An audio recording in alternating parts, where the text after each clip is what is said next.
Today, instead of our usual fictional cold opens based off of historical fact to set the scene, we would like to take a moment to read some actual accounts because we feel that they will be more than enough to set the tone and convey the travesty of these trials that took place in a city called Würzburg in what is today Germany, and the man who orchestrated them.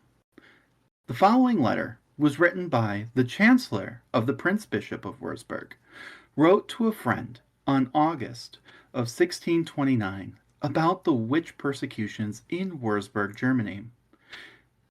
It is taken from George L. Burr's edition, The Witch Persecutions, Philadelphia University of Pennsylvania History Department, 1897. As to the affair of the witches, which your grace thinks brought to an end before this, it has started up afresh, and no words can do justice to it. Ah, the woe and the misery of it! There are still 400 in the city, high and low, of every rank and sex, nay, even clerics, so strongly accused that they may be arrested at any hour. It is true that, of the people of my gracious prince here, some out of all offices and facilities must be executed. Clerics, electoral councillors, and doctors, city officials, court assessors, several of whom your grace knows. There are law students to be arrested. The Prince Bishop has over 40 students who are soon to be pastors. Among them 13 or 14 are said to be witches. A few days ago a dean was arrested. 2 others who were summoned have fled.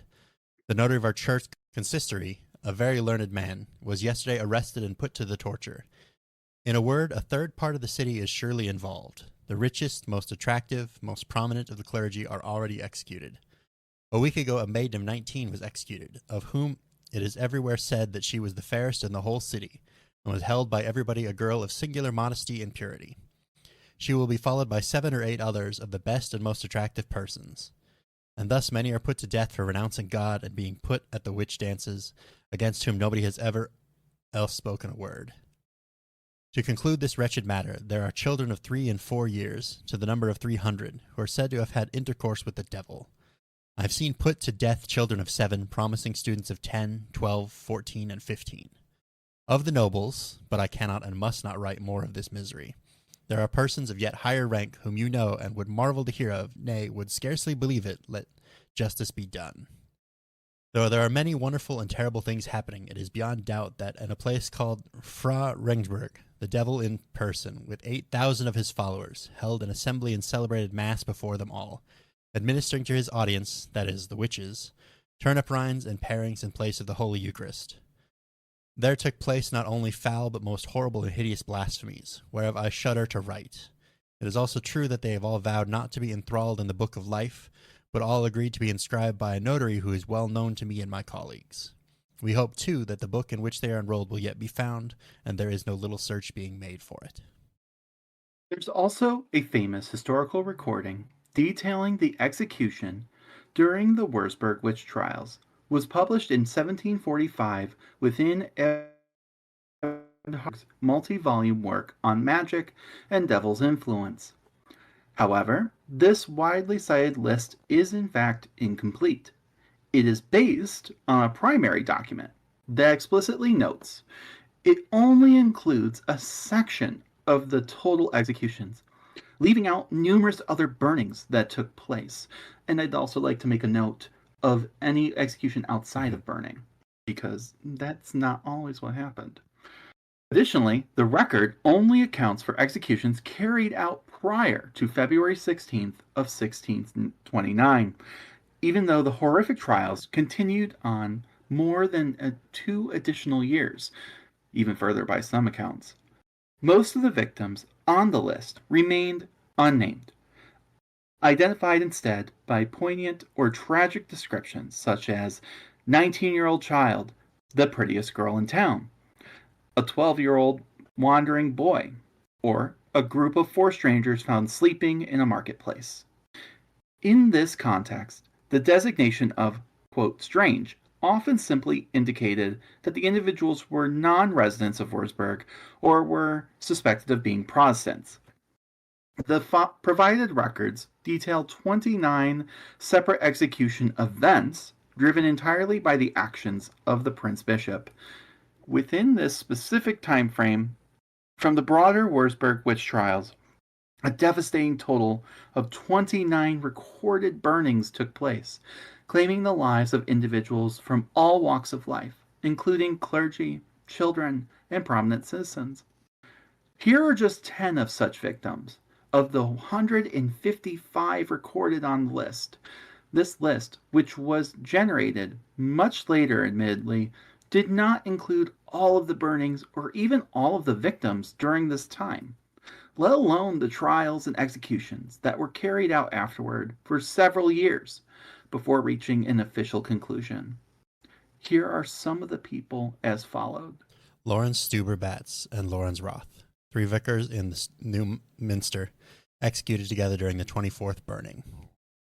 Frederick Basser, a cathedral vicar swept up in the 25th burning.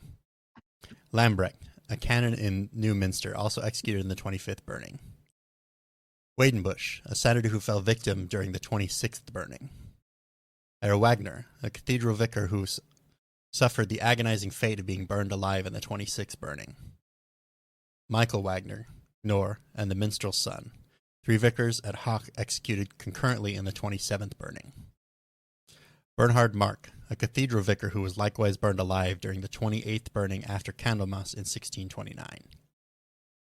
Dr. Schultz's infant daughter, one of the youngest and most poignant victims executed during the 28th burning. The fat noble lady, Edelfrau, a member of the nobility among the 7 victims of the 29th burning.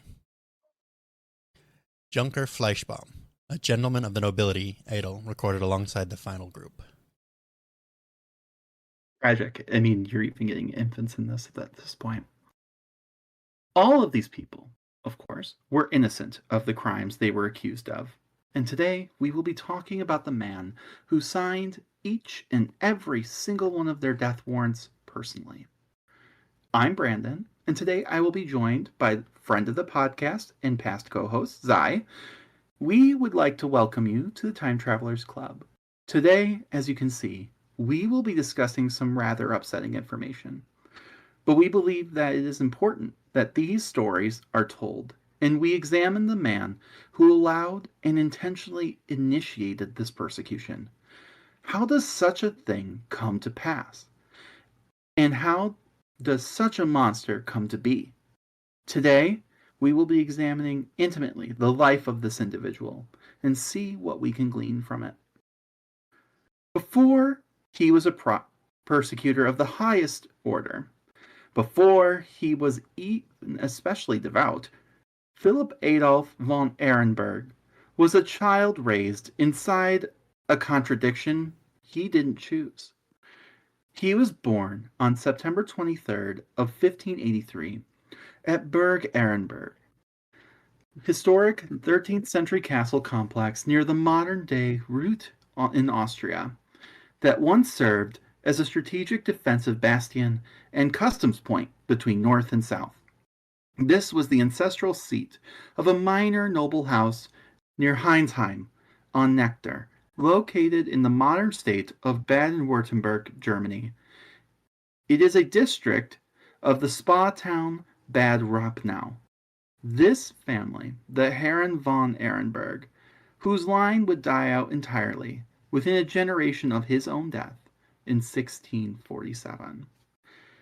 His father, Johann Heinrich von Ehrenberg, had married Margaret Erich von Mossenbrunn in 1564, a union that tied the small Ehrenberg estate to one of the most powerful ecclesiastical families in Franconia. Margaret's brother was Julius Ector von Mespelbraun. All these German names. Von Messel. I know these German names.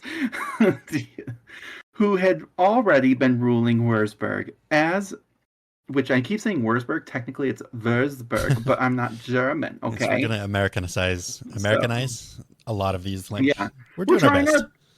Exactly. We're trying our best. You know, like, whenever I see a W, instinctually, I say the W and not the V, you know? I'm like, Anyway, this guy was bishop for a decade by the time Philip Adolph was born, and who would go on to hold the see for 44 years, one of the longest and most consequential episcopates in history of the bishopric. Located in northern Bavaria, it is a city beautifully situated in the Main River, surrounded by scenic vine-covered hills. Today, it is renowned for its Baroque architecture, most notably the UNESCO-listed Würzburg residence, an iconic Marienburg fortress which overlooks the city, and its century-old Main Bridge. And Maine is like the river's name. It's not like the main bridge, though Mm-hmm. I'm sure it is the main bridge, but it's also literally the River Mm-hmm. Main Bridge. Really complicated, confusing when I was reading that. I'm like, what? I'm like, what? Philip Adolphe was the youngest of 8 children. I mean, we be procreating. Um, I mean, this is a time period where, like, okay, everyone was procreating like this because it's like more than likely your kids aren't going to survive. If like one of those kids lives, you did great. What becomes unfortunate is like some people are quote unquote lucky, and like all of them live, and it's like, oh, some of you weren't We weren't supposed prepared for to. this. Um, no. So when that happens, right, you have too many older brothers, you don't inherit the family land. They got to figure out something for you Mm-hmm. to do. So a family memorial to his father, carved onto the Eldon Ehrenberg's tomb, depicts all 8 children kneeling alongside their parents and the figure of Christ, a small stone catalog of a family that has otherwise left almost no individual trace in the historical record, except through its most famous son. Picture that tomb for a moment, because it is nearly the only surviving image of the family as a whole. 8 small stone figures in a row, hands pressed together, ranked by age, the way children were always ranked in funerary sculpture.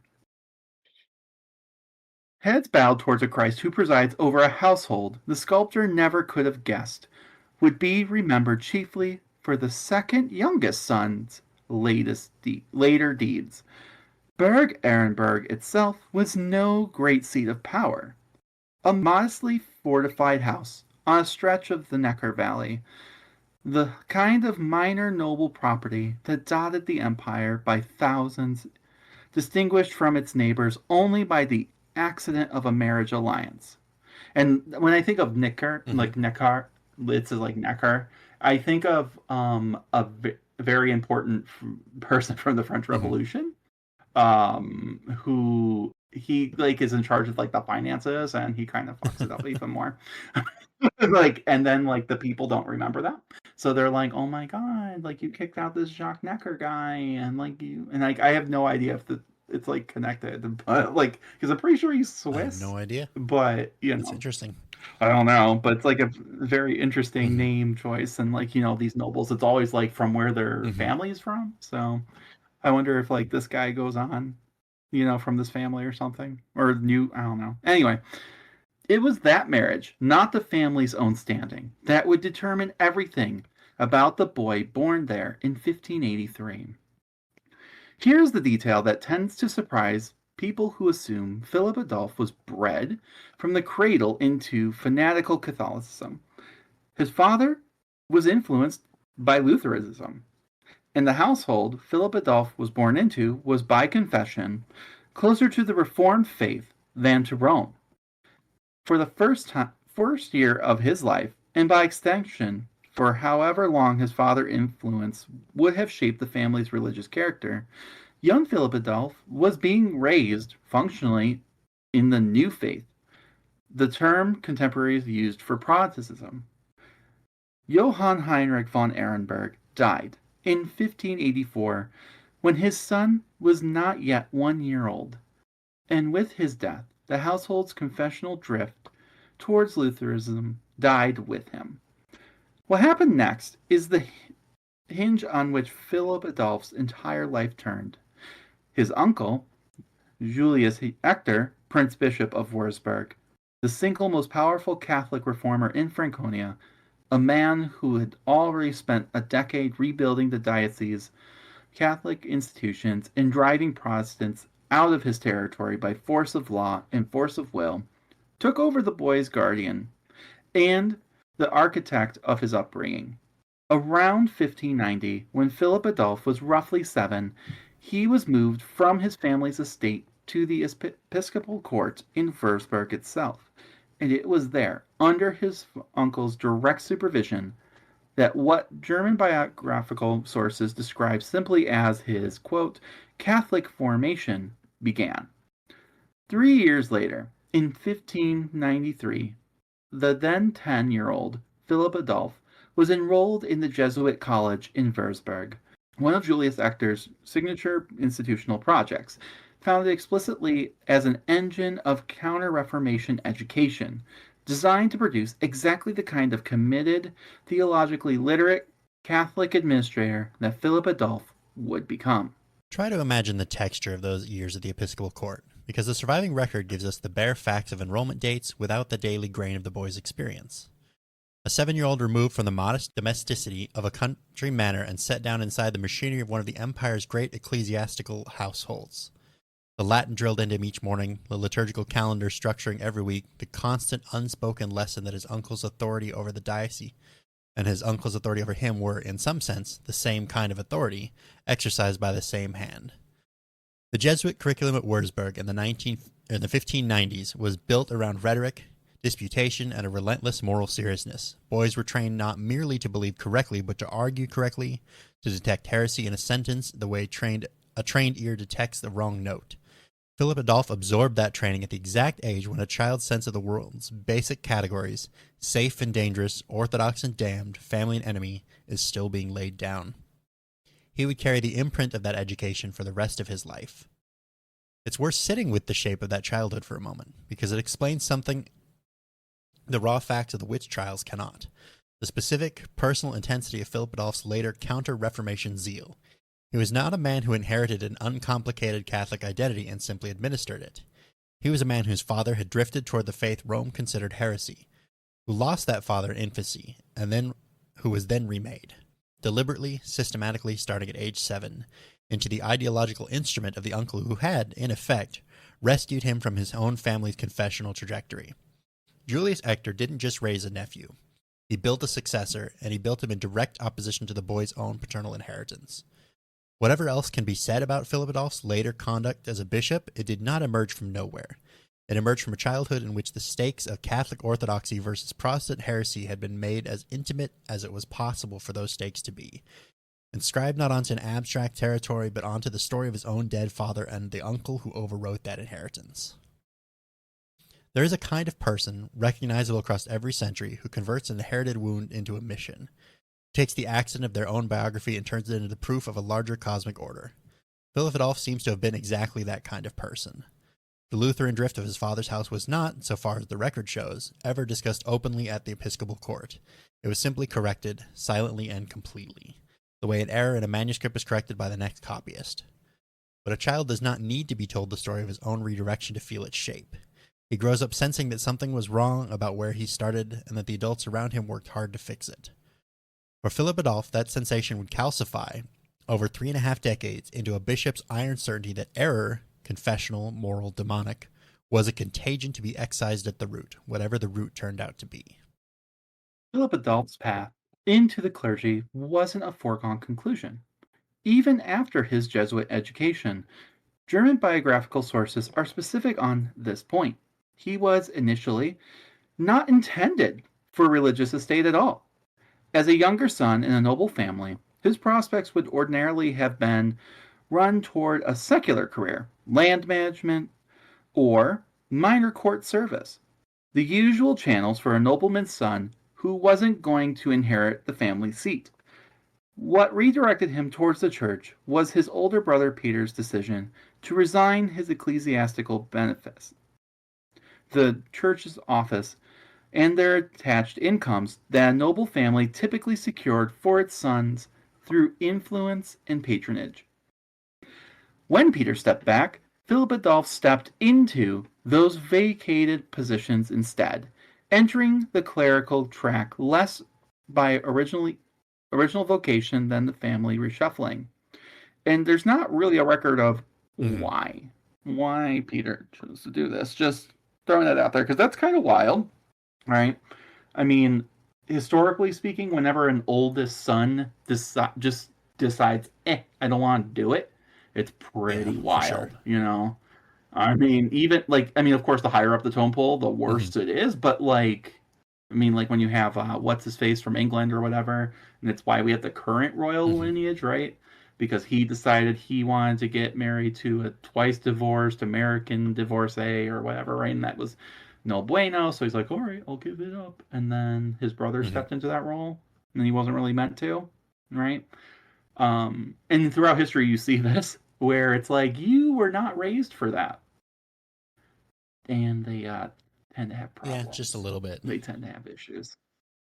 They either are just incompetent or they go into the extremes.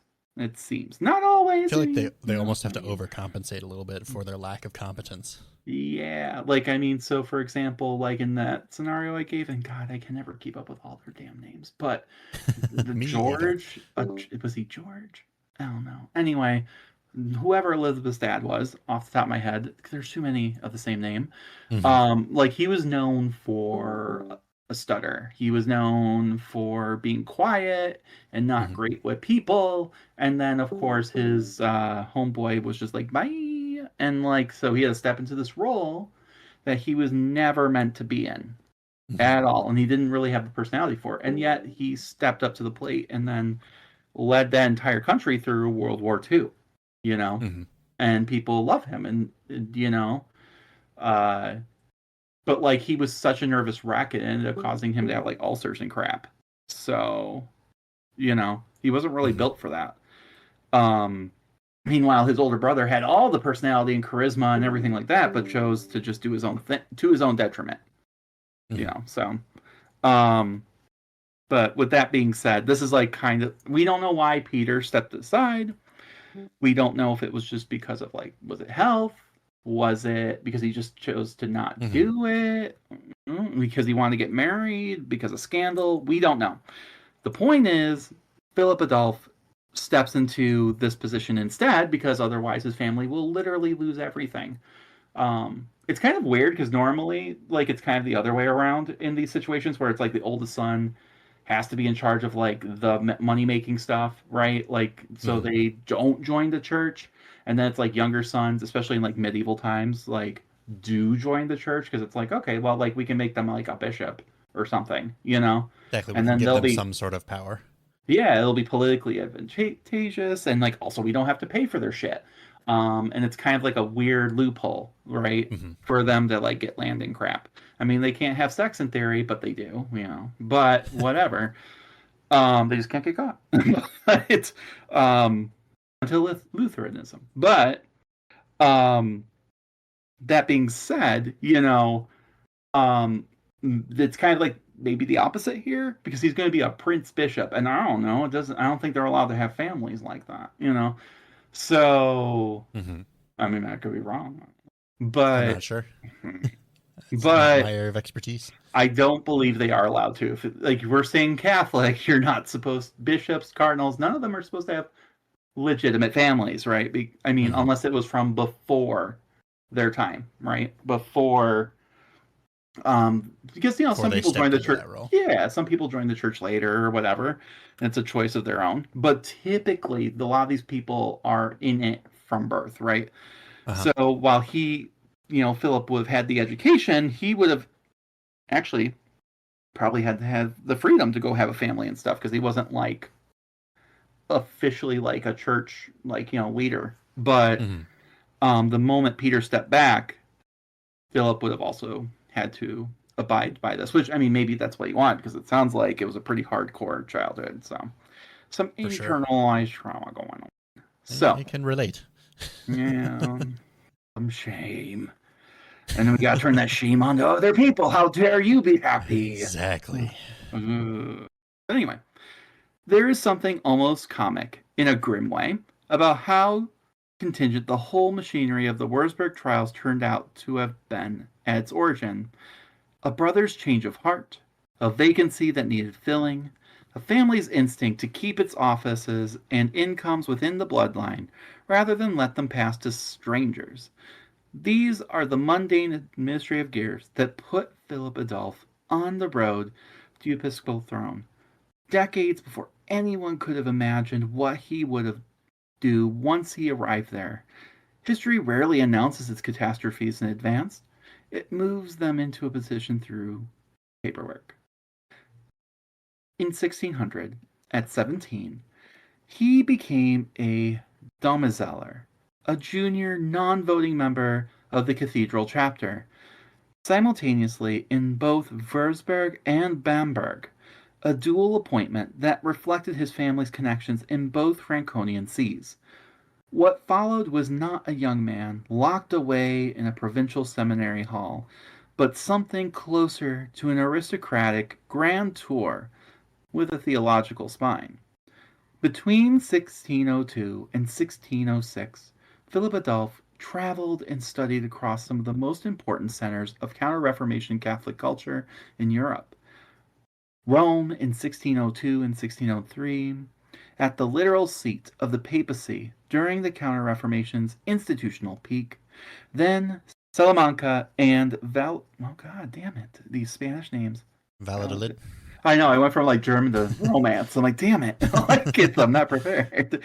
In Spain in 1603 and 1604. Cities that were among the intellectual strongholds of Spanish Catholic orthodoxy and scholastic theology. And then finally, Paris, around 1605 and 1606, by which point the French wars of religion had only recently quieted, and the Catholic Protestant tension remained a live civic reality. This was the formation of a man being prepared not for parish work, but for governance, exposure to the courts, universities, and ecclesiastical bureaucracies of Catholic Europe's most major powers, the kind of itinerary reserved for young noblemen being groomed for a high office. So this wasn't like an insular man who never left his hometown. Mm-hmm.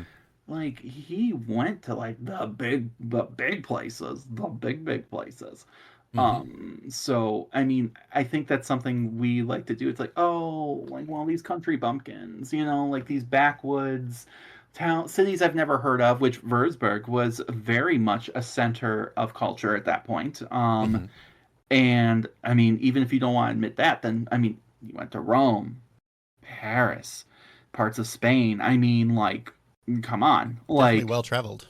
right, and would have had learned those languages and spoken with those people, very important people, right? Mm-hmm. So, like, this wasn't someone who, was ignorant, is my point, right? This is not an ignorant Mm-hmm. man. And I think that we have to sometimes I think it's easy to blame like when terrible things like this happen. I'm like, well, it was an isolated incident, because they weren't cultured. Mm-hmm. And this is like one of those stories that proves against that. Absolutely. Consider what those cities would have shown a sharp, ambitious young canon in his early 20s. Rome under Clement VIII and then Paul V was a city rebuilding itself as a theatrical proof of Catholic triumph. New facades rising over old basilicas, the Jesuit Mother Church of the Gesu freshly consecrated, the machinery of the Roman Inquisition operating in plain view as an ordinary function of civic life. Salamanca offered the opposite register, not spectacle but argument. The great university where generations of scholastic theologians had spent lifetimes parsing exactly how much latitude existed between orthodoxy and error, and how a court of law ought to weigh a confession, a rumor, or a witness's word. Valladolid, briefly the seat of Spanish court itself in those years, showed him a monarchy that treated confessional purity as a matter of state security, enforcing through tribunals with the full weight of royal power behind them. And Paris, arriving in the fragile calm after decades of religious civil war, would have offered a cautionary tale of what happened when confessional conflict was allowed to fester ungoverned, a lesson Philip Adolphe seems to have absorbed backwards as proof that heresy tolerated was heresy that metastasized, rather than as proof that confessional coercion carried its own catastrophic costs.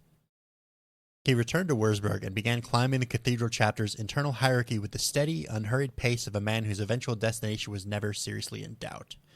In 1607, he received the lower clerical orders and subdiaconate, his formal entry into the holy orders, still several ranks below priesthood.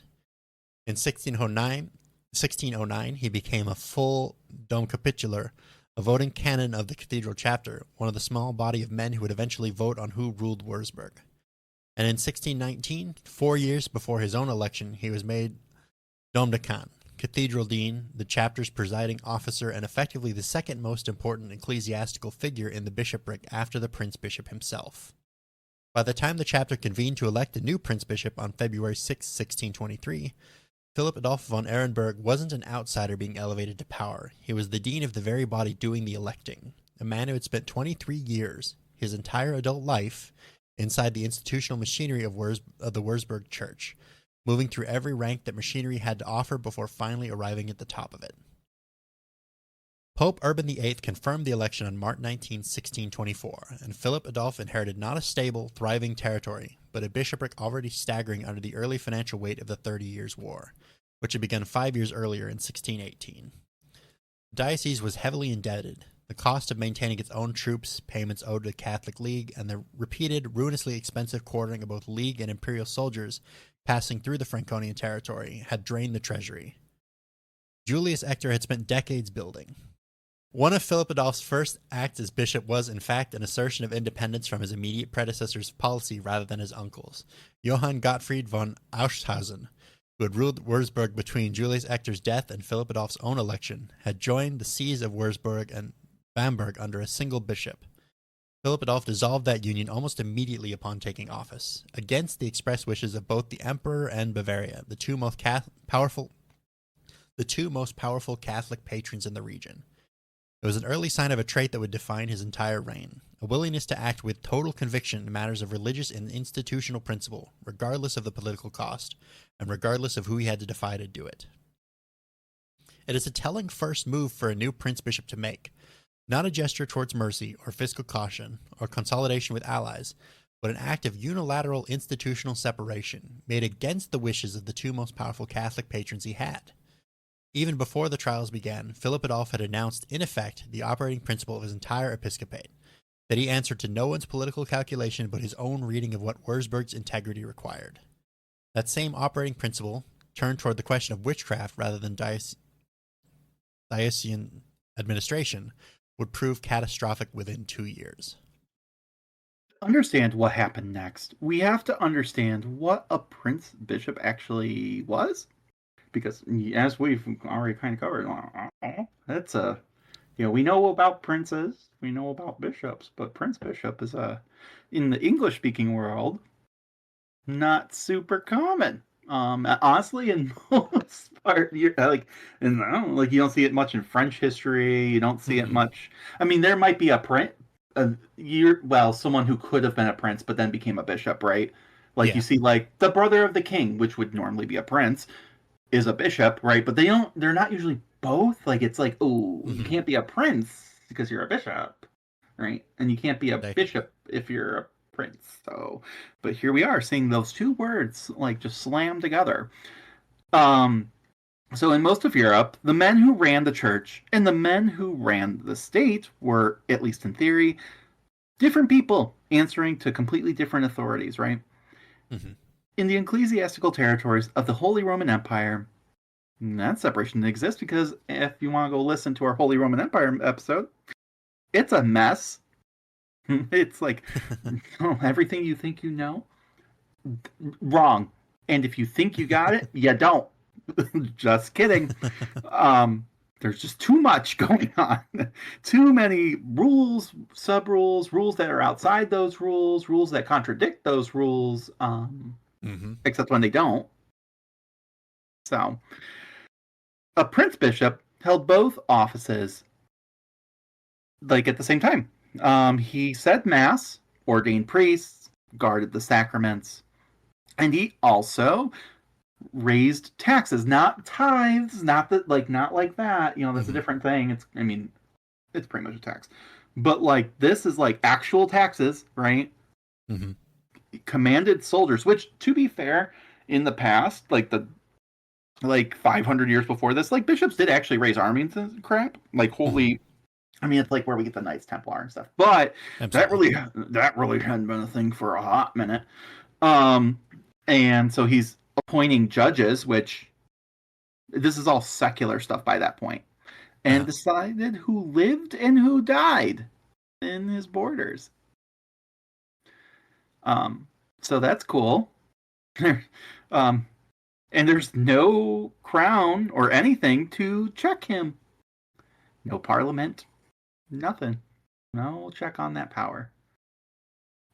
I mean, I guess the only seems like a well balanced government. yeah, I mean, I guess the only check would be like if you got elected in the first place, right? Like, I mean, I guess in theory it's an elected position, but like his Hmm. uncle, like who's probably remembered pretty fondly, right? In a way, kind of Hmm. vouch for like, oh, this is like his scion, this is like his protege, like you've got that going for you, and also like all you have to do is convince them to get in there. Exactly. Once you're in there, you have all the power. Correct. We struggle with that today, which in theory Yes, checks we do. and balances. So when you don't even have the like, once you're in, it's like, aha, like I got you. You better follow along. So, his conscience was functionally the law. Like that's like it feels right. It feels bad. Like Because that's always a sound basis for governmental decisions. Is it's the way I feel. it's literally like I'm just imagining. I'm like, no facts, just vibes. I think you need to die. Just a vibe. You're giving bad aura. Smell, It's giving burned at the and stake. it's literally just like a baby going goo. Yeah, it's just like this little baby. It's like, I think you fucked Satan. Like you're a top, clearly. Kill it. It's like what? Insane. And then we make these horrible jokes because otherwise it's tragic. I mean, it is tragic no matter what, but like, goddamn. The joke arguably is a little tragic The too. joke is tragic too. But I mean, God, like, how do you put a literal baby on trial? Like, how? Like, literally, I've been doing this crap for a long time. And, babies die, right? And there's babies who get killed, right? Hmm. Like, but it's more like a murder situation, not a Yeah. literally put on trial situation. This is a new one for me. I mean, I'm not necessarily surprised it's happened in history. I mean, like anything's possible, but like Yeah. to be like, oh wow, like there it is. Okay, haven't seen that one before. Literal baby trial, baby execution. That's crazy. You It's know, absolutely wild. usually it's in conjunction. Like if you see this kind of stuff, it's like okay, this royal like it's like a royal thing typically, and it's like Hmm. okay, we're ordering like essentially it's more of like a family annihilation. You can't have any heirs around, right? It's not like that they're actually guilty of anything so much as Yeah. like you're guilty of being related. I'm sorry. like sh- like so it's more of like again like a murder that the state approved of, Hmm. not like an actual ooh we're accusing this baby of a crime. That's crazy. That's wild. Well, that's what happens when you have your religious institution and your secular government be the same body. Literally, you end up Correct. with you know that kind of rule. Yeah. It's like I God. had more of a thought there, and it escaped my brain as words were coming out of my mouth. I mean, it's like even like if you go like way back, and you're thinking like, well, babies were sacrificed. Like that's still different. It's bad. It's all bad, no Hmm. matter what. It's bad, but like it just feels a little different. Like this is like, oh, I have to sacrifice children because whatever. No, this is like literally and like everyone in the room understands that the baby didn't do anything wrong. It's probably why they're sacrificing the baby because it's innocent. It's sad, Hmm. terrible, hate it, but like Yes. but this is literally like I'm killing this baby because it's clearly doing the worst thing humanly possible. What? Wow. Tell me you don't like children without telling me you It's don't like it's so children. much. It's just so much. Anyway, like this. My God. Anyway, this fusion of offices is the singular most important structural fact for the entire story, right? Because it explains why the Würzburg trials could achieve a scale that a purely secular court, answerable to a prince or anyone who's not, you know, in religion, right? Mm-hmm. had to weigh clerical objection. Like, so, like, with Salem, which comes, like, almost, like 90 years later, or whatever Mm-hmm. later, right? Like, those end because a judge, like, from Boston, like, is go, whoa, whoa, whoa, whoa, slow your roll, my guy, right? Mm-hmm. Um, there's, like, outside objection to this, like, and, like, those people are also kind of, like, semi-religious, so it's a little weird, but, like, at least there's, like, an Mm-hmm. uncheck on that, right? Yeah. That's not what's happening here. There's- So, like, I am the fat, it's giving that vibe. Um, so like, there's no, like, clerical objections. There's no, or a purely, like, ecclesiastical, like, tribunal constrained by, like, canon laws, own, like, procedural cautions. Like, you'll see that with, like, the mm-hmm. Inquisition and other places. Like, even when, like, you don't have, like, a secular person getting involved, like, you'll have, like, all these. There was, like, a big witch trial in Spain that's really famous for this, like, out in, like, God, like, in the Basque region, right? And it's like, oh, these people speak funny, like, kill them. Uh-huh. And you're like, no. And, like, some outside inquisitors come along, after a couple people die, and they're like, no, you need to let these people go. They're Mm-hmm. not speaking tongues. This is their language. Stop it. Stop it. So, like, I mean, it does check itself internally sometimes, but there's no outside here. There is just, like, Yeah, there is no external check. there's no one higher than him other than, like, the freaking Apopa or, like, cardinals and crap. Like, I don't know. Mm-hmm. Like, no one nearby. That's all I know. So with that being said, um, Philip Adolphe did not need to persuade a rival authority that a given suspect should die. Like we kind of saw with Heinrich last, like the Mm-hmm. hammer of which, whatever, that guy. Kramer last week, he had to, like, appeal to the bishop, and the bishop's like, no, stop it. That lady gave you the stank eye, that doesn't mean you kill her. So he doesn't have to worry about Mm-hmm. that. He was simultaneously the theologian who determined that witchcraft was real and diabolical, the head of state who determined that it was a crime against the territory, and the magistrate whose court tried the cases. Every check that existed elsewhere in Europe, the friction between competing jurisdictions, the negotiations between crown and church, the appeal of a higher secular court, collapsed into a single office, which is probably why he also split Würzburg from Bamberg. Mm-hmm. Because Because it could have been a check. correct. Or you could have had that office, like, being like, actually, sir, you can't kill babies. Someone needed to be like, sir, you can't kill babies. Like, well, then you'll die too. um, and that office belonged to a man who had been raised from the age of 7 to see confessional purity as the central fact of his own existence. Würzburg sat on contested ground, a Catholic island surrounded by Protestant principalities in a corner of the empire the Reformationists had touched deeply. So, like, I mean, this is probably why his dad was converting. Mm-hmm. Like, wink, wink, because you're the only one. Like, and when you're a secular guy, you're like, I don't really care.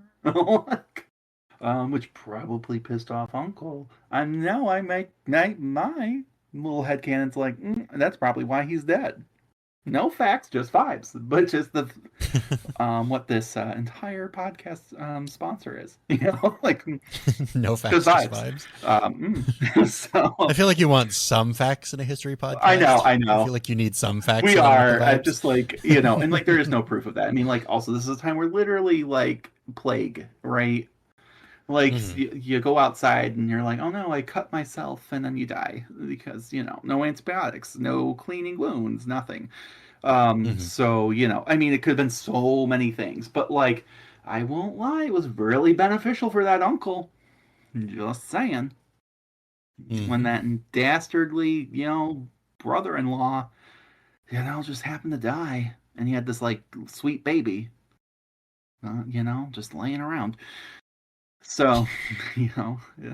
But, like, no, like, the facts are that he died, and, Mm-hmm. he was able to be raised. Like, this guy was able to be raised by his uncle, who was super duper, Catholic and in a political position, right? So like in grooming him for all that, right? So Absolutely. whereas Peter, his older brother, probably wasn't groomed from that young of an age, probably still had some of his dad's inclinations maybe in him or whatever. Hmm. And it was like, wait a minute, my dad was like thinking Lutheranism, probably because you can get married and shit.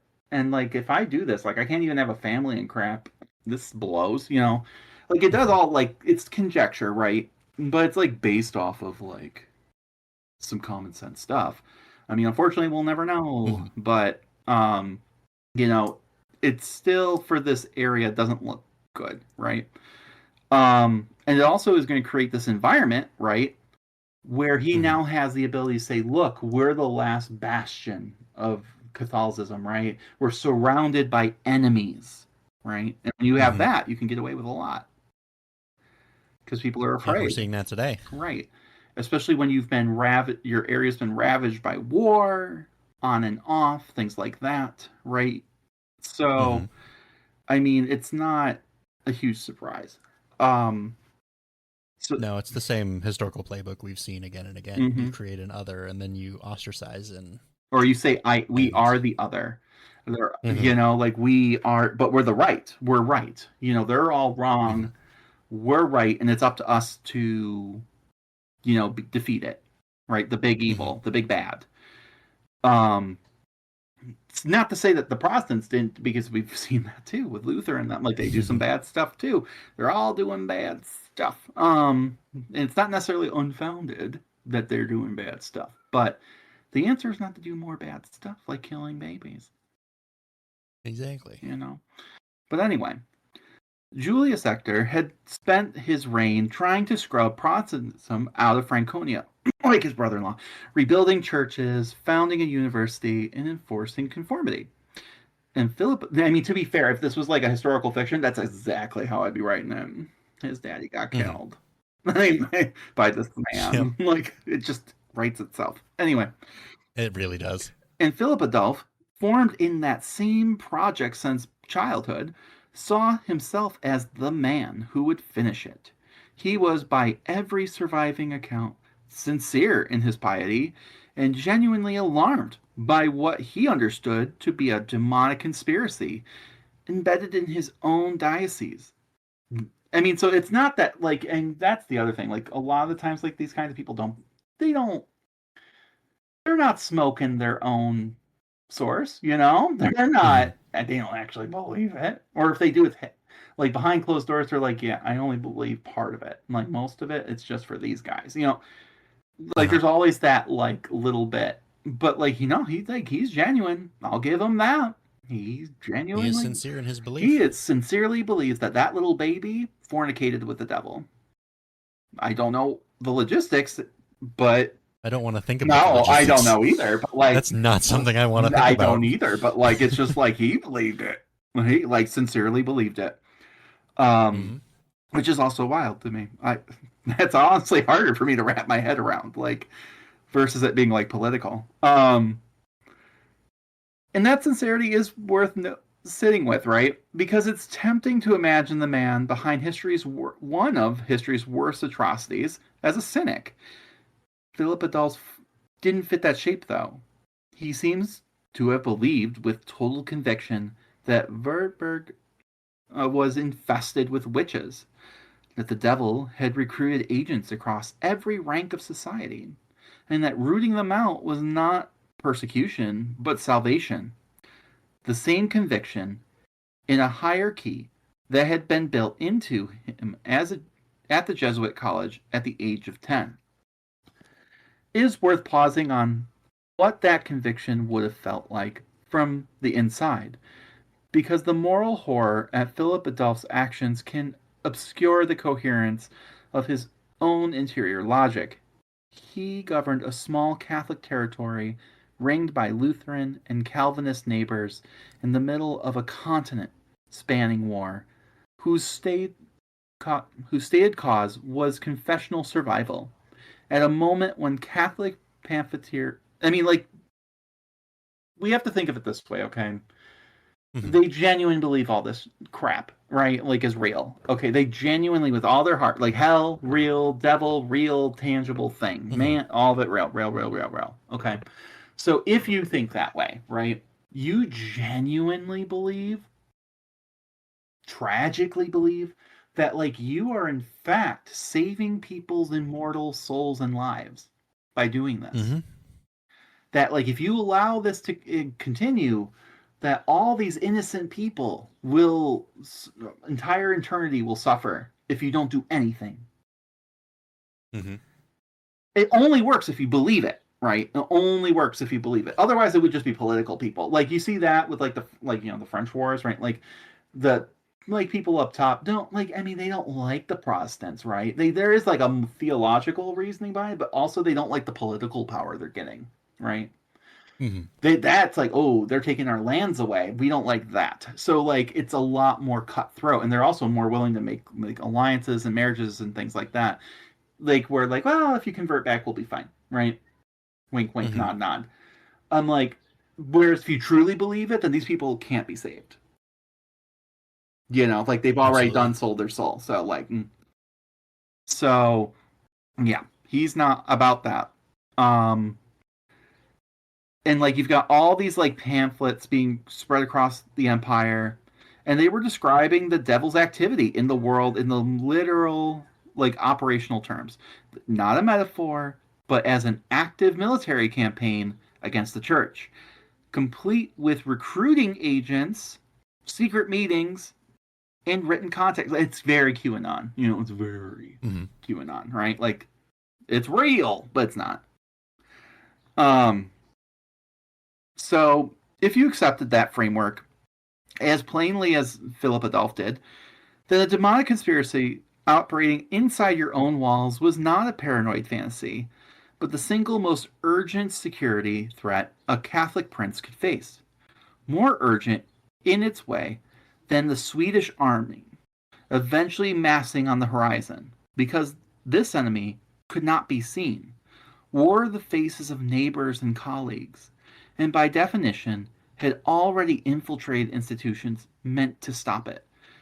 A prince bishop, I mean, and we've seen this horror too, right? Like, Mm-hmm. and like, it's not the greatest comparison, right? But like, think about like what happened after 9/11, right? Mm-hmm. And how people, especially of like Middle East or like Central, like honestly, Indian, Sikhs, like anyone who Mm-hmm. looked not European, not Latin, or like East Asian, right? How they were Mm-hmm. treated, right? Mm-hmm. Like it's like they're all terrorists secretly, and it's even right now with what's going on with ICE, Mm-hmm. you know.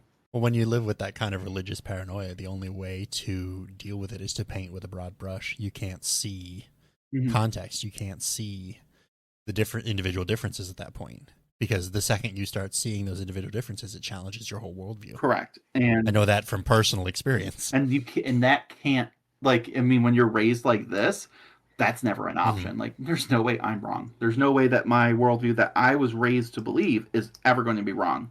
So it must be the other way.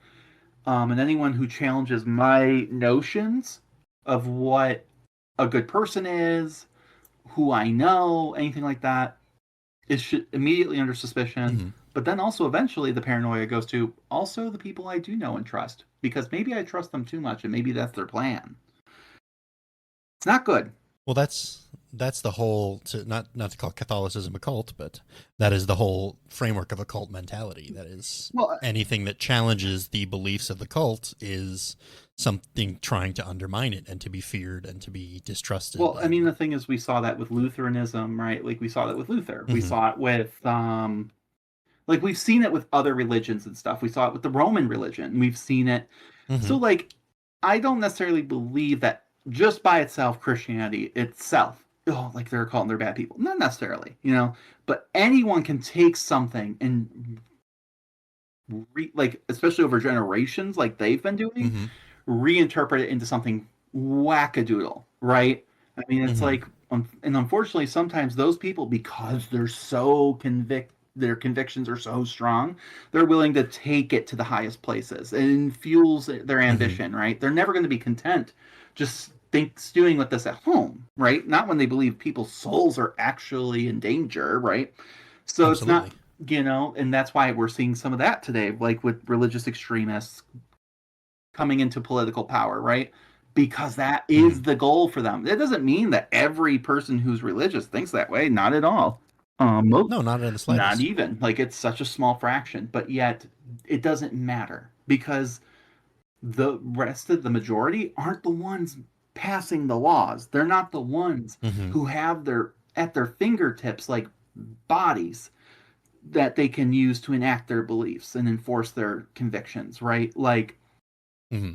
that's the problem. If you let those kind of people in, then it's like, okay. And then people eventually, when it all maybe settles down, turn their backs on other people, right? Who weren't like that, who were like decent, good people, who didn't agree with any of Mm-hmm. that at all. But it's like, but because your belief system is the same, quote unquote, the same as the people who did all these terrible things, it's like we can't Mm-hmm. trust you either.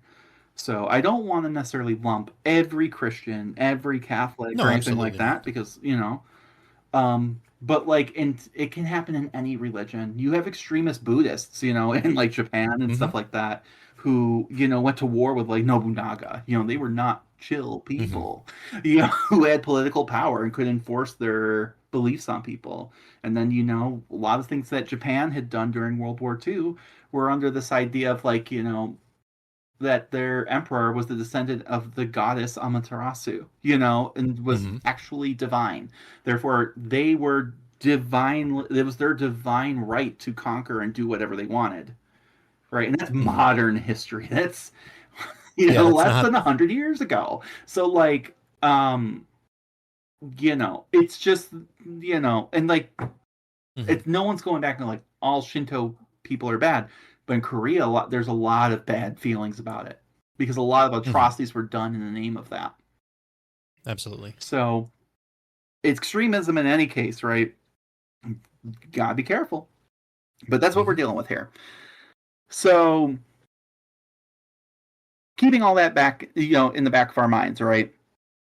Mm-hmm. Um, a principal bishop who believed this and who spent his entire adult life inside this institution built to detect and correct exactly that kind of error, because thank you, Heinrich Kramer, for giving us the guidebook that was probably being taught at this point, Mm-hmm. would not experience the trials that followed as cruelty. No, no. He would experience them as the most important work of his life. The trials didn't begin with Philip Adolph. Wurzburg had already seen an isolated flare-up under Julius Actor in 1616 and 1617, and another single case in 1625. What changed in 1626 was scale. And the scale, once it started, fed itself in a way that made the machinery almost impossible to stop, regardless of who sat in the bishop's chair. The process worked like this. Someone was accused, often because of a grudge, a failed harvest, a sudden illness, or simply because they were poor, unmarried, elderly, or otherwise inconvenient to a neighbor. That person was arrested and interrogated under torture until they confessed, because in the logic of the courts, confession was the only acceptable outcome, and torture the only reliable path to it. Once broken, the accused was pressed for names, who else they had seen at the witch's sabbath, who else had signed the devil's book, who else had flown to the mountain and danced with demons. Those names became the next arrest. Those arrests produced more names under more torture, the list grew geometrically, and there was no natural ceiling on it, because the confessions themselves manufactured the next round of suspects. The instrument used to extract those confessions were themselves standardized, almost bureaucratic in their consistency across the trial records. The strappato, in which a victim's wrists were bound behind the back and used to hoist the body from the ceiling, dislocating the shoulders under the weight, thumb screws and leg irons that crushed extremities slowly enough to prolong the interrogation across hours. The rack, prolonged sleep deprivation, sometimes stretched across days, that by itself was capable of producing confessions to almost anything, since the mind under sufficient sleep deprivation will manufacture memories to satisfy an interrogator's questions simply to make the questioning stop. Court-appointed physicians were sometimes present to certify that a suspect could withstand further torture. a grotesque medical function that lent the entire process a veneer of clinical order. None of this was improvised cruelty. It was procedure, refined and repeated hundreds of times, with clerks recording the sequence of questions and the escalating stages of torture with the same flat administrative diligence a modern bureaucrat might bring to a compliance audit. This is the detail that separates Wurzburg from the popular image of a witch trial as something that happened to isolated old women in remote villages. The chain reaction logic of denunciation ate through every social barrier the community had. Contemporary accounts describe confessions naming a supposed gathering of thousands of witches at a site called the Frauenberg, with the devil presiding over a mock Eucharist. Once such a gathering existed on paper, in principle anyone could have been there. Wealth didn't protect you, clerical office didn't protect you, blood relation to a bishop himself didn't protect you. There was also a financial engine underneath the machinery, and it bears Philip Adolph's personal signature. In June 1627, he formally legalized the practice of funding the witch trials through the confiscated property of the condemned. A confiscation mandate modeled, apparently, on a similar order issued 15 years earlier by the Elector of Mainz.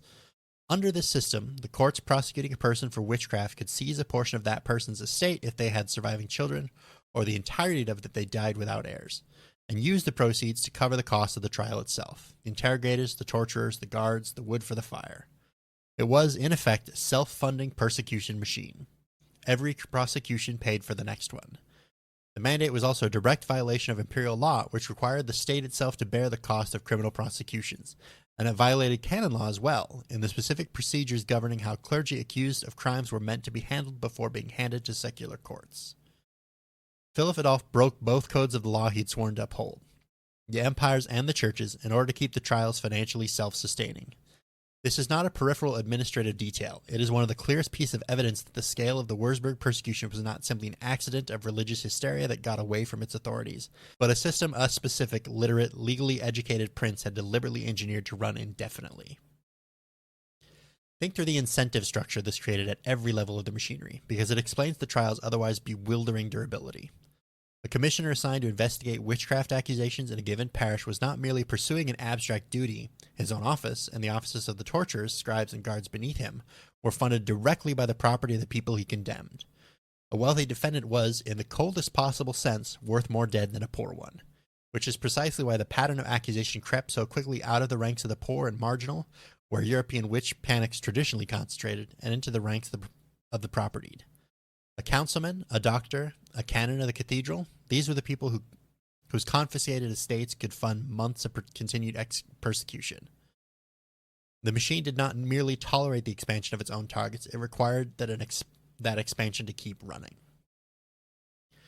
By the numbers that survived, the toll in the city of Wurzburg alone reached at least 157 confirmed executions, with estimates running as high as 219 within the city proper. Across the wider Prince-Bishopric, the villages, market, towns, and rural parishes under Philip Adolph's authority, historians estimate roughly 900 people were killed over the course of the persecution. The overwhelming majority burned at the stake, some first strangled or beheaded as a mercy before the fire. A contemporary broadsheet from the period claims that more than 900 alleged witches were burned across the diocese in the years 1629 and 1630 alone. Modern historians note that the specific figure cannot be independently verified through other surviving sources, but is generally treated as broadly credible given the scale documented elsewhere. Records of the executions were meticulously kept through February 1629. After that point, the documentation becomes sparse, not because the killing slowed, but because the bureaucracy had been tracking it seems to have been overwhelmed by its own volume. Yeah, I mean, just the 157 quote unquote confirmed make the Mm-hmm. Salem witch trials look kind of tiny and Yeah. insignificant. You know, it's like, not that any human life, you know, like, it doesn't matter how many, but, like, wow, just, Mm-hmm. it's insane. Most of what we know about the texture of the Würzburg trials, the day-to-day human reality of them, as opposed to the aggregate numbers, come from a single surviving document. That was that letter written in August of 1629 by an unnamed chancellor in Philip Adolph's own government to a friend outside of the bishopric.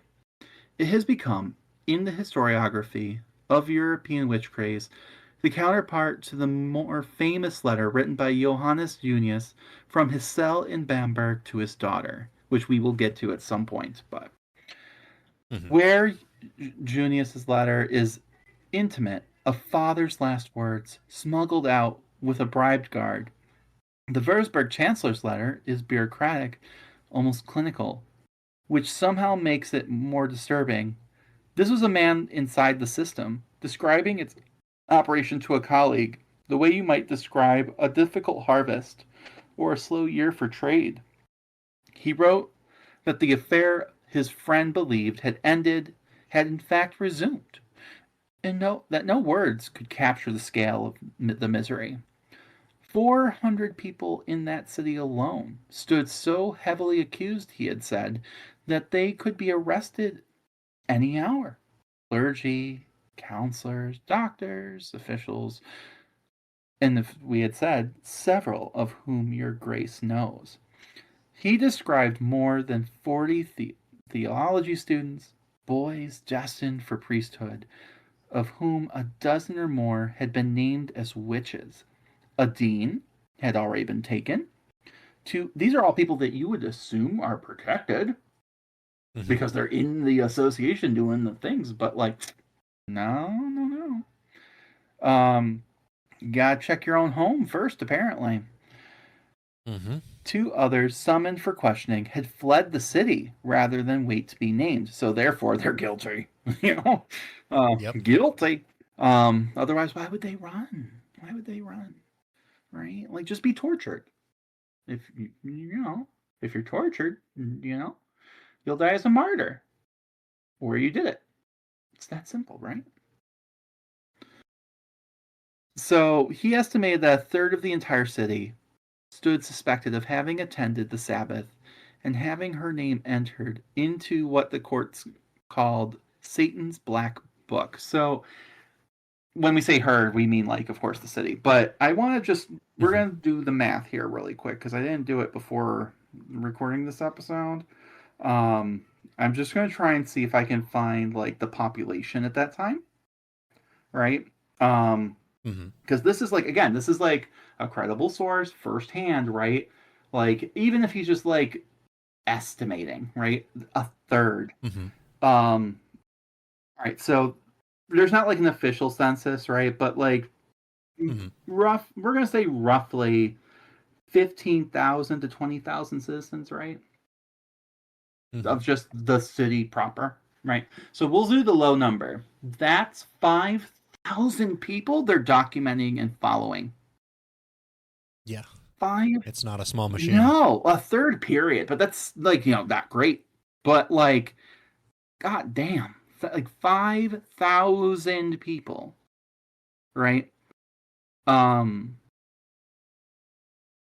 that they're just like tailing. They have like records on all these people, they're Hmm. just waiting for them to mess up.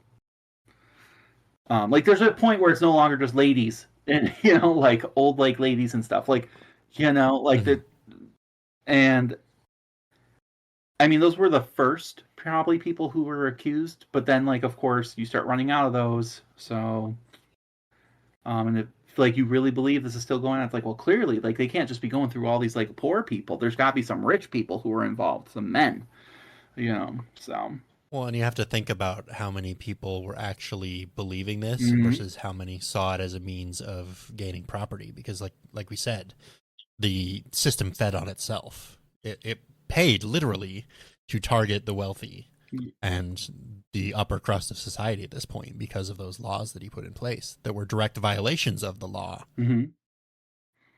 And so Like it becomes a self-feeding machine. exactly, and it's like it's got to keep going because like in his head it's like this is going to go on forever, right? So you have all these like a third of the population who are just like on standby, and like you continue to fund this because that's his way of like, I'm going to keep the city pure forever, and Hmm. we're just going to keep doing these purges every once in a while, keep purifying, right? That way they can never take over, right? Can't give them an inch. It's not like, oh, I'm going to burn everybody to the ground. It's like, nope, it's like in a controlled way, like a controlled, like renewable energy source. It's so dark. So the Chancellor went on to list, burning by burning, exactly who had died. A page of noble birth executed in the courtyard at 6 in the morning and left on his bier through the day before being burned the following morning alongside a 10-year-old boy, two daughters of a Senate steward, their maid, and a rope maker's wife, an innkeeper, an 11-year-old boy burned together with an apothecary's wife and her daughter, with a footnote that a woman who played the harp had hanged herself before her execution could take place, as though suicide were a kind of loophole worth recording. A tanner, two 12-year-old boys, a doctor's daughter, a 15-year-old girl, a second noble page, beheaded at dawn at the same courtyard and burned the next day beside the wife of a court secretary. Which, I mean, think of that one too, right? Like, if she's still Hmm. alive, she's tied to a stake, right? With a Hmm. headless child's body. And those are your last moments. That's, it's dark stuff. Hmm. Among the executions, the letter singles out is a 19-year-old woman noted specifically for her beauty and modesty. A detail the Chancellor seems to have included precisely because it disturbed him. Evidence offered almost involuntarily that the machine had stopped distinguishing between plausible and impossible, which, I mean, in and of itself is gross because he was objectifying her. Like, but like, there's all these like pretty. Now we're just killing all the pretty ones too, and that's dumb. You're Hmm. like, oh, okay. But like, if you believe in witches, you would think the prettiest ones are actually the worst ones, right? Because like they made you believe that they're, good. But it's like you're damned if you do, you're damned if you don't. If you're old and ugly, Hmm. oh, you must be a witch because you can't hide the evil. But like if you're pretty, it's like, oh, you must be a witch and because you're just too pretty and you must be hiding the evil. You're like, which Exactly. is it? If or is it? And then I guarantee you, if you're too plain, that's suspicious too. Like it's like no, There's no winning. no winning. There's no winning in witch hunt roulette. So read closely. The letter structure tells its own story about what happened to the writer's own sense of scale. It begins with something close to a formal reporting numbers, categories, official titles, and slides, burning by burning, into something closer to an obsessive private accounting, as though the Chancellor could not stop himself from naming names, even as he protected his own position by declining to name himself. He does not editorialize. He does not once suggest that the confessions might be false.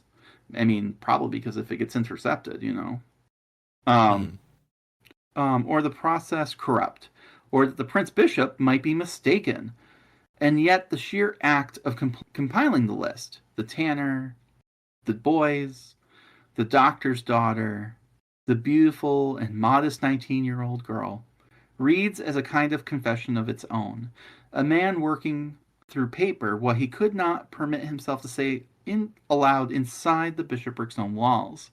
He was, by every indication, not a dissenter.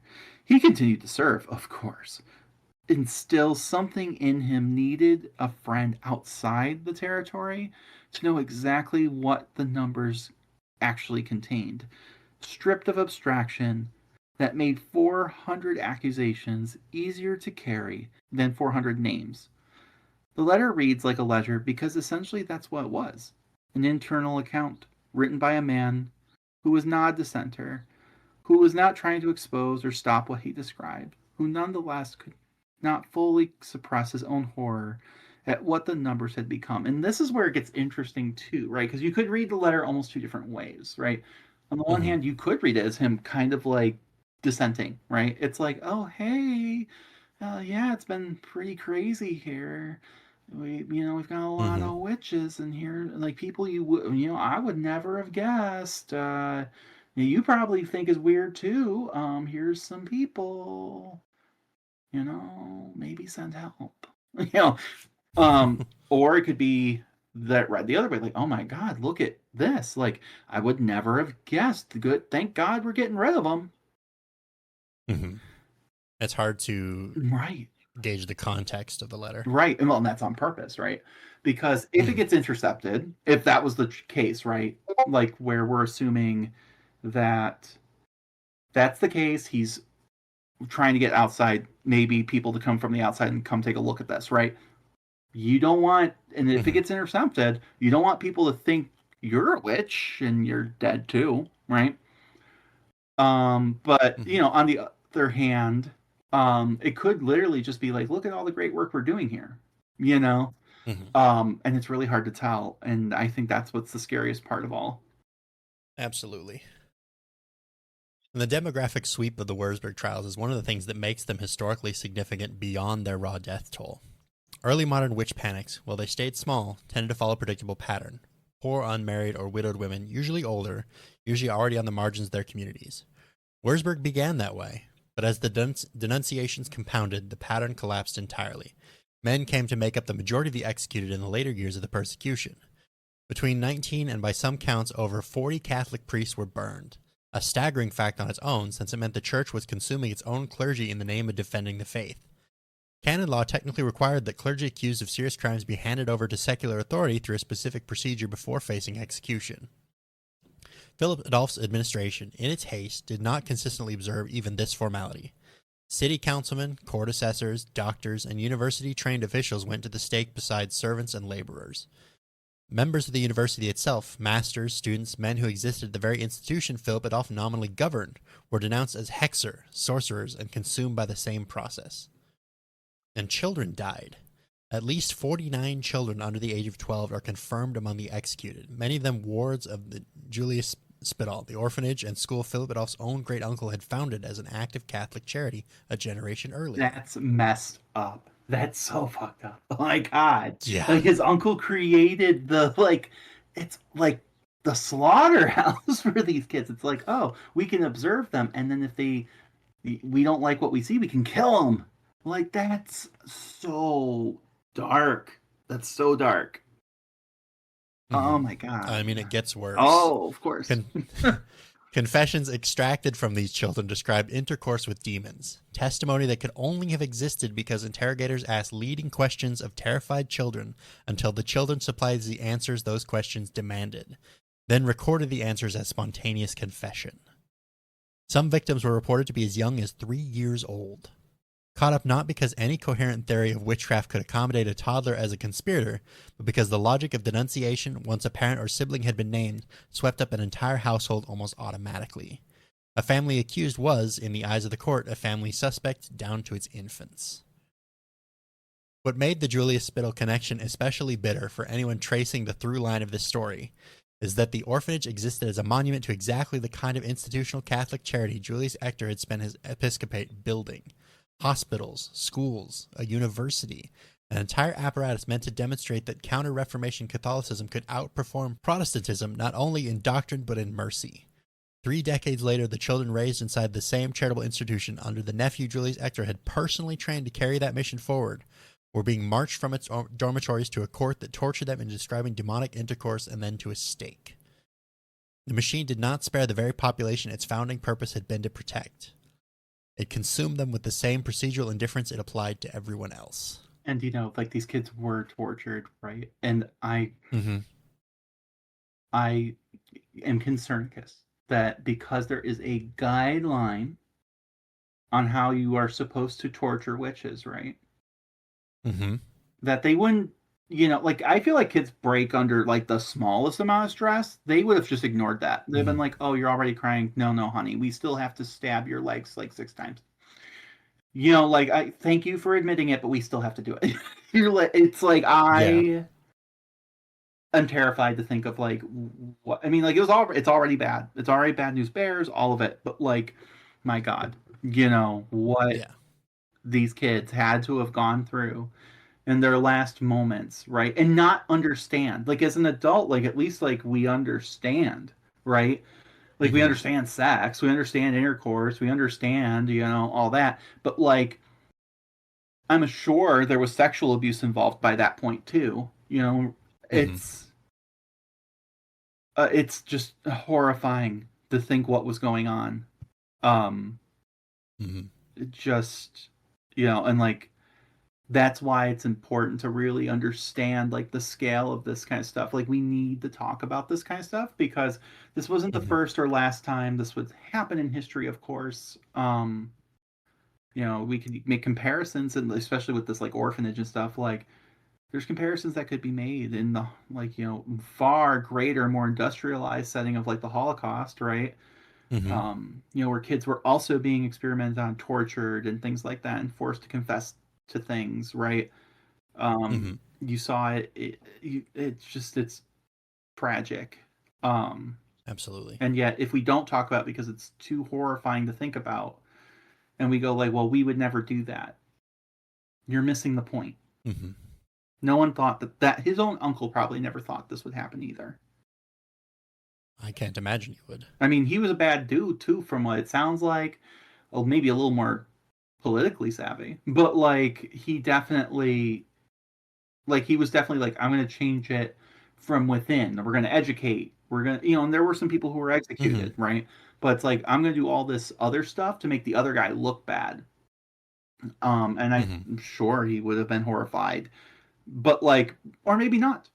I mean, he did educate his own nephew. Would he, if he had been alive, would he have admitted that he created that, or that was even wrong, It's. or would he I mean, just there's no way to or tell. would he just quietly accept it, like you see today, even politically? People who groomed the next generation of like ultra, you know, fascists and things like that were originally like, their generation before were just like ultra conservatives, Hmm. who would have a decade ago been appalled, but like now sit quietly. They go, I don't really agree with it, but so mm, who knows? It's impossible to tell, really. Mm-hmm. It's something we can only speculate on. Mm-hmm. If any single fact demonstrates how completely the Wurzburg machine escaped ordinary human calculation, how thoroughly it stopped operating as a tool wielded by Philip Adolf and started operating as a system that consumed whatever entered its path, including the Prince Bishop's own family, it's the case of Ernst von Erberg. Ernst was Philip Adolph's own nephew, a young relative of the very house whose confessional discipline the bishop had spent his life defending. He was accused of witchcraft, tried under the same procedures applied to every other defendant: the standardized interrogation, the pressure for names, the confession extracted under torture that the court's own logic required before a sentence could be passed, and convicted. He was beheaded and his body was burned, the same sequence of mercy then fire that the chancellor's letter describes for the noble pages executed in the courtyard. Blood relation to the Prince Bishop, the very qualification that had elevated Philip Adolf himself from a minor noble house to the seat of ecclesiastical princedom, offered his own nephew no protection whatsoever once the machinery of accusation turned in his direction. It's difficult to know, at 4 centuries' distance and with the thin documentary recorded that survives, exactly what passed through Philip Adolph's privately when the case reached him. Whether he felt the accusation against his own blood as confirmation of just how deep the demonic conspiracy had burrowed into Franconian society, a vindication of his worst fears rather than a reason to doubt them, or whether some private crack of doubt opened and was never permitted to surface in any surviving document. The trial records that exist give us procedure, not psychology. But the fact that the case proceeded at all, that a prince bishop who held, by virtue of his office, absolute and unchecked authority over every court in his territory, did not simply quietly dissolve the proceedings against his own nephew, tells us something essential about how completely Philip Adolf had subordinated even his own family's safety to the logic of the system he had built. He had spent his life being remade by an uncle who prized doctrinal purity over blood loyalty. In the case of Ernst von Ehrenberg, he appears to have applied that same lesson to his own house, either because he believed it with total sincerity, or because reversing course, even for a nephew, would have meant admitting that the machine he had spent years perfecting could be wrong. Later retellings of the Wurzburg trial sometimes vary in the precise details attached to Ernst's case: the exact date, the exact relationship, the exact circumstance of his arrest. The way traumatic institutional histories often accumulate small variations as they pass through successive tellings. What is not in dispute across the serious historical records is the basic shape of the story: that the bishop's own family was not exempt from the system he had created, and that this fact, more than almost any other detail of the Wurzburg trials, has come to stand for something larger: proof that once a persecution machine reaches sufficient scale and momentum, it stops discriminating between architect and victim. Power built a weapon that could not, in the end, distinguish its wielder's own blood from anyone else's. It's it gives kind of French Revolution vibes in that dark way. A little bit. Like it's like A little because bit. like there's the saying that like the revolution would eventually consume her own children. Like Hmm. and you think about like all the people who like start the revolution, like the more moderate people at the beginning, they end up dead. The Girondists, they end Hmm. up dead, because of Robespierre, and then Robespierre and his cohorts, they end up dead. It's like Hmm. everyone who thinks like I'm the revolution ends up dead. So like it's kind of similar in that whenever extremism in any scenario, this is what ends up happening, right? Um, Hmm. the aggregate members of the Würzburg trials, the 157 confirmed, the 219 estimated within the city, and 900 across the territory, carry a kind of numbing weight precisely because they are numbers, abstractions large enough to resist imagination. The surviving record occasionally lets individual lives surface out of that abstraction. It is worth dwelling on a handful of them. Not because they were more remarkable than the hundreds of names that did not survive, but that because they are what remained to stand for everyone the record that has otherwise erased. Consider the pattern the Chancellor's letter itself preserved, right? A Senate steward's two daughters, executed alongside their household maid. Three women, bound together not by any coherent theory or shared guilt, but by the accident of having lived together and worked under the same roof, so that one household's denunciation swept its entire domestic circle into the same proceeding. Once a servant confessed under torture to having seen her employer's daughters at the Sabbath, which is giving very much Tituba energy. Um, Hmm. and torture reliably produced exactly the names the interrogators expected to hear. There was no mechanism in the court's procedure for treating that confession with skepticism. The logic ran forward automatically. Accusation, arrest, interrogation, confession, execution, and the production for the next round of names in the same breath as the last confession was extracted. Consider the apothecary's wife and her daughter, burned together with an innkeeper and 11-year-old boy, had no discernible connection to either of them beyond the coincidence of the execution calendar. Four people whose only shared attribute was the date the court had scheduled for their deaths. Consider the woman who played the harp, who chose to hang herself rather than wait for that fire. One of the only acts of self determination available to a defendant inside a system that otherwise controlled every aspect of a person's final days. And the one the Chancellor recorded with the same flat notation he applied to everything else, though the fact that he recorded it all suggests it registered, even within his own carefully unemotional accounting, as something that demanded to be set down. Consider, too, those university men, masters and students denounced as hexer, sorcerers, plucked out of the very institution Julius Ector had founded as showcase of Catholic learning, and that Philip Adolphe nominally still governed. A university in the confessional politics of the age was supposed to be proof of a Catholic's territory, intellectual, and spiritual health, a demonstration that orthodoxy and rigorous scholarship were not merely compatible, but mutually reinforcing. That the Wurzburg court instead treated the university as hunting grounds, that the men trained in theology and law, men whose entire vocation was the disciplined pursuit of true doctrine, could be tortured into confessing demonic pacts with the same procedural indifference applied to an illiterate servant, is perhaps the single starkest illustration of how completely the trials had inverted the very institutions Julius Ector and Philip Adolphe had built to demonstrate their Catholic superiority. The engine meant to prove the fate's intellectual triumph instead consumed its own faculty. And consider finally those children of the Julius Spittal whose confessions of demonic intercourse survive in the record not because anyone believed a 3-year-old capable of such an act in any literal sense, but because the interrogation procedure itself had become self perpetuating. a script of leading questions, refined over hundreds of prior interrogations, applied mechanically to whoever sat in the chair, extracting from each new defendant, regardless of age, the same catalog of Sabbath attendance, demonic pact, and the named accomplices of the court's own procedural memory had come to expect. A child interrogator's question, and child's exhausted, frightened answer, replayed hundreds of times across 4 years. It's not a description of any actual crime. It's a description of a bureaucracy that hadn't learned to manufacture the confession it required, regardless of who was seated across the table. Not every clergyman inside the Counter-Reformation apparatus that produced Wurzburg's trials accepted their logic, and the most important dissent came from remarkably close to the machinery itself.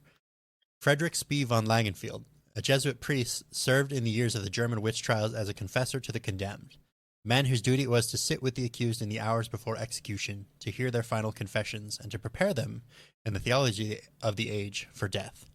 Spee's direct experience is most closely associated with parallel and comparably catastrophic trials at Wurzburg's neighboring bishopric of Bamberg, but the pattern he witnessed there was the same pattern operating in Wurzburg under Philip Adolf, generated by the same procedural logic of torture-extracted, name-producing confession.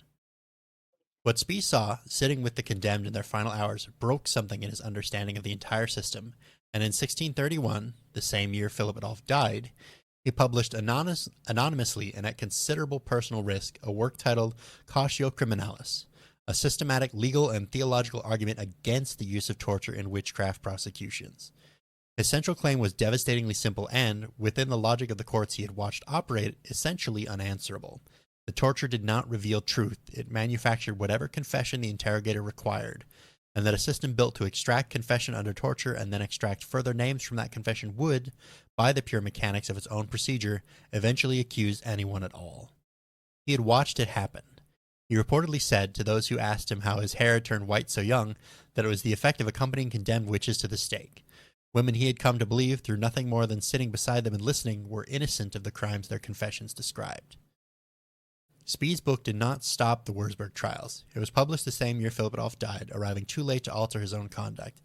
But it became, in the decades that followed, one of the most influential documents in the slow European retreat from mass witch persecution, cited by jurists and princes across the empire as they gradually dismantled the legal architecture that had made trials like Wurzburg's possible. It is worth setting Spee's story beside Philip Adolph's own, because the two men were, in the most literal sense, products of the same institutional world. Both raised inside the Counter-Reformation Catholic apparatus, both formed by Jesuit education, both operating in the same corner of the empire during the same catastrophic years. One used that formation to build a machine that killed 900 people. The other, formed by an almost identical set of institutions, used his position inside the same machine to watch it closely enough and honestly enough to recognize it as a lie, and then risked his own safety to say so in print. The two trajectories, springing from such similar soil, are perhaps the clearest evidence available that Wurzburg trials were an inevitable product of Counter-Reformation Catholicism and such, but a specific contingent catastrophe produced by specific men making specific choices about how much weight to place on a confession extracted from a screaming prisoner. I mean, the thing is like, I don't know. Like, great that he waited till after the guy in charge of it all died to say something. But I also don't know how far it would have gotten if he had said something sooner. Maybe that's why he lived, right? Mm-hmm. But I mean, it's like, God, like, to me, like, that doesn't absolve your guilt, right? Like, I'm glad you finally did the right thing, but like, and hopefully it helped end it for future generations, but there's still 900, like, you still were like, it's almost, I don't know, like, he believed, like, oh, I don't believe any of this is happening, but I'm still gonna kill you. Like, I'm still gonna let it happen. Like, in the construct of their own belief system and faith, like, God, like, he's got to be burning in hell, right? like you did, even though you saw these things happen, you didn't do anything. You didn't make yourself a martyr, I guess. I don't know. It's It's complicated. Um, but at any rate, machines built to run indefinitely do not, as a rule, stop because their designers develop scruples. The Würzburg trials began to slacken in their final years for reasons that had almost nothing to do with mercy and almost everything to do with the collapsing strategic position of the Prince Bishopric itself.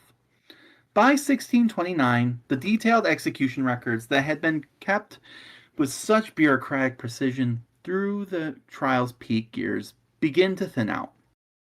Not, historians believe, because the killing itself slowed in proportion, but because the administrative apparatus tracking it had been overwhelmed by its own volume.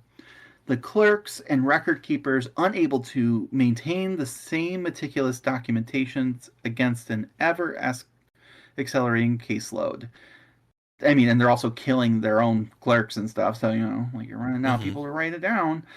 The trials continued through 1630, with the contemporary letters describing renewed rounds of accusation, even as fatigue and administrative strain became evident within the system itself.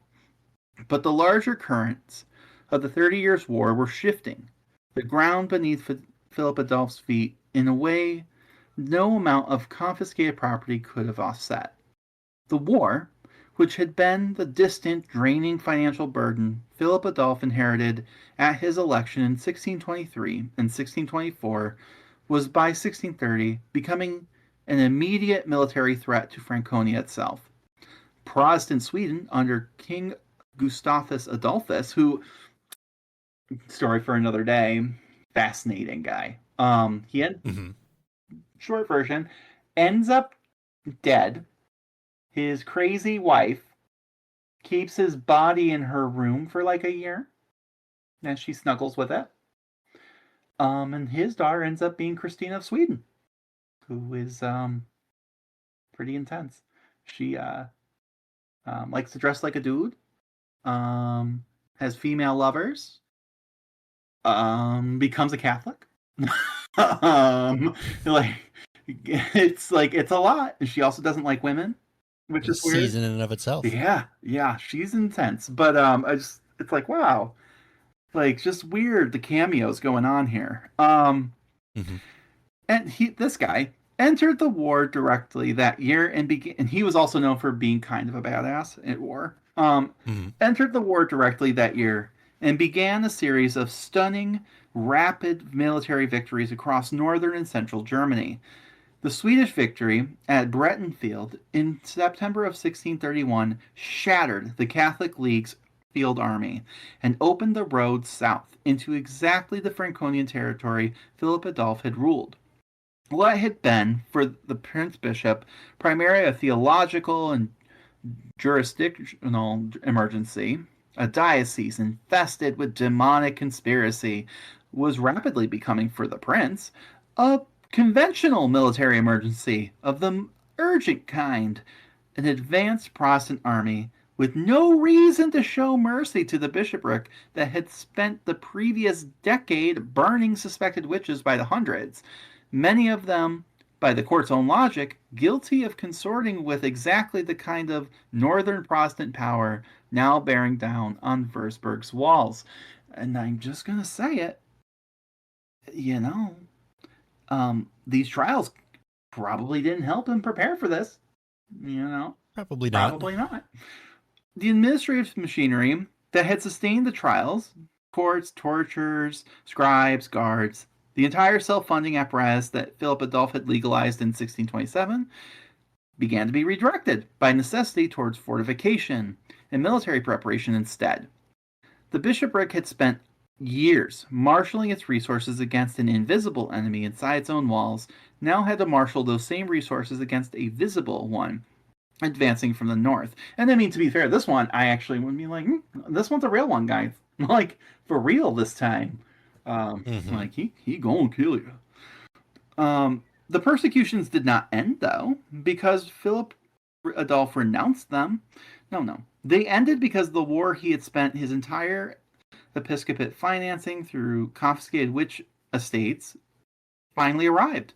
in the most literal sense at his own gates. And in my thought process, this was probably justification. He's like, see, they've summoned the army because they're Mhm. afraid. We have to prepare. I'm sure he was giving, metaphors of the end times and everything like that, Oh, absolutely. and it's like you would think that this would hurt him, but I'm sure it did the exact opposite. Hmm.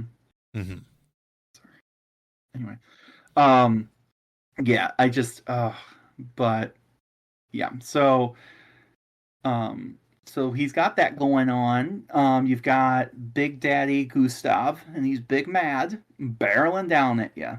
And that's not good. You gotta put the paws on, I guess the little babies, who are talking to the devil. Hmm. Well, Philip Adolf von Ehrenberg died on July 16th, 1631. A death that arrived, whether by coincidence or by the accumulated strain of 8 years spent presiding over a war-drained territory and a self-devouring persecution machine, at almost the exact moment the strategic ground was shifting fatally beneath the bishopric he had ruled. He did not live to see what came next, and in a story this dense with grim irony, it is worth noting that what came next arrived within months. In early October 1631, barely 2.5 months after Philip Adolph's death, Swedish forces under Gustavus Adolphus occupied Wurzburg itself. The Catholic Prince-Bishoprics' autonomous governing and judicial apparatus, the very machinery that had sustained the witch trials for 5 years, was dismantled by an occupying Protestant power that had neither the institutional investment nor the theological framework to continue persecutions its own faith held to be a species of Catholic superstition and cruelty. The trials, which had already been slowing under the pressure of war, stopped. Not because anyone inside the bishopric had concluded they were wrong, but because the entire apparatus that had made them possible, a Catholic prince-bishop's unchecked fusion of spiritual and secular authority, had simply ceased to exist, swept away by a foreign army with entirely different priorities. And There's a bitter symmetry. I was Go gonna ahead. say, and I have the image in my head. It's like 2.5 months after he died. This literal embodiment of everything he hates, undoing the system, and I'm like Mhm. literally rolling in his grave, and then like people like he pops up and people are like, he's the witch, and then they kill him too. you know it was always him. There's a fiction story to be written It there was somewhere. always him. It was always him. Hmm. Anyway, but like I love it. Honestly, I do love the irony of it. It's like you Hmm. did all of this, and And it all literally, fell apart as and soon as you it died. came to pass anyway. It came to Hmm. pass anyway. There is a bitter symmetry worth naming plainly. The same 30 Years' War that had provided, in Philip Adolph's own theological framework, part of the justification for rooting out demonic conspiracy inside his walls, the sense of a Catholic territory besieged on every side, requiring total spiritual vigilance, was also the war whose military tide ultimately extinguished the trials it had helped fuel. The Swedish occupation itself brought its own catastrophe to Wurzburg, unrelated to witchcraft but scarcely less severe. The city's population was decimated by war, displacement, and the general devastation the 30 Years' War inflicted across Franconia in the years that followed, with the city's population roughly halved by mid-century when war, disease, and displacement were tallied together. Philip Adolph's death did not end Wurzburg's suffering. It simply ended one particular chapter of it, replacing a persecution machine with an occupying army and leaving the territory to absorb in sequence two entirely different catastrophes within the span of a single decade. His successors in the bishop's chair, once Catholic rule was eventually restored to Wurzburg after the war's end, did not resume witch persecutions at anything like the scale Philip Adolph had reached.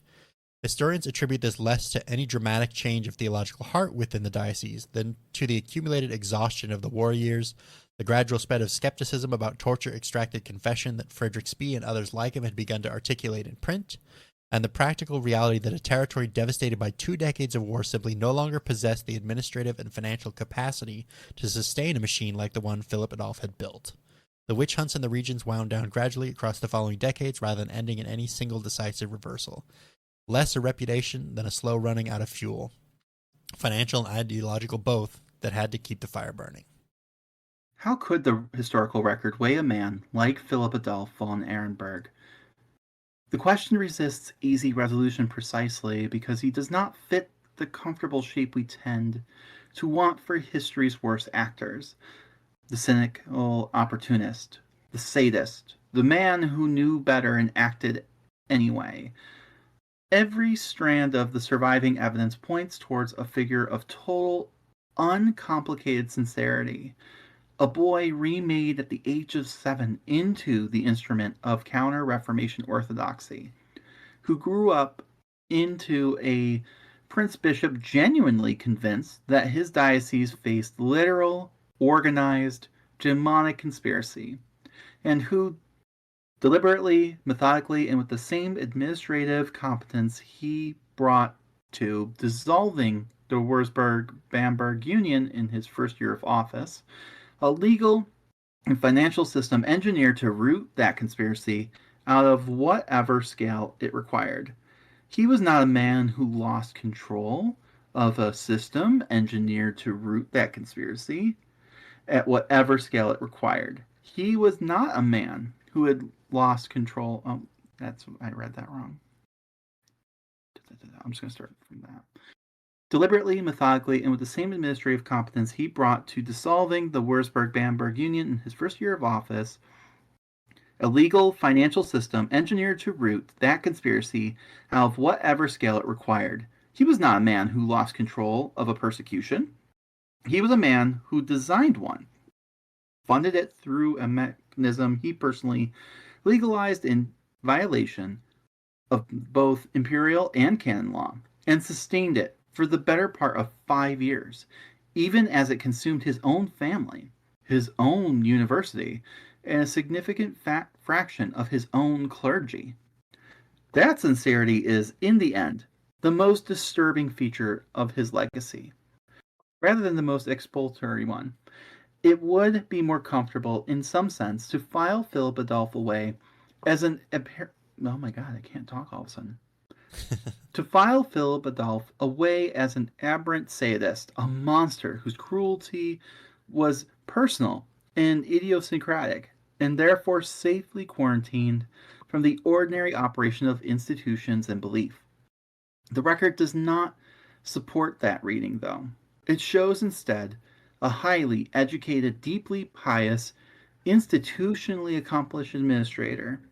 Rome, Salamanca, Valladolid, Paris, 23 years inside the cathedral chapter's own hierarchy, who applied the full weight of his competence and conviction to a project that killed roughly 900 people, including infants, children as young as 3, on the basis of confessions his own government chancellor could not fully suppress, his horror at compiling.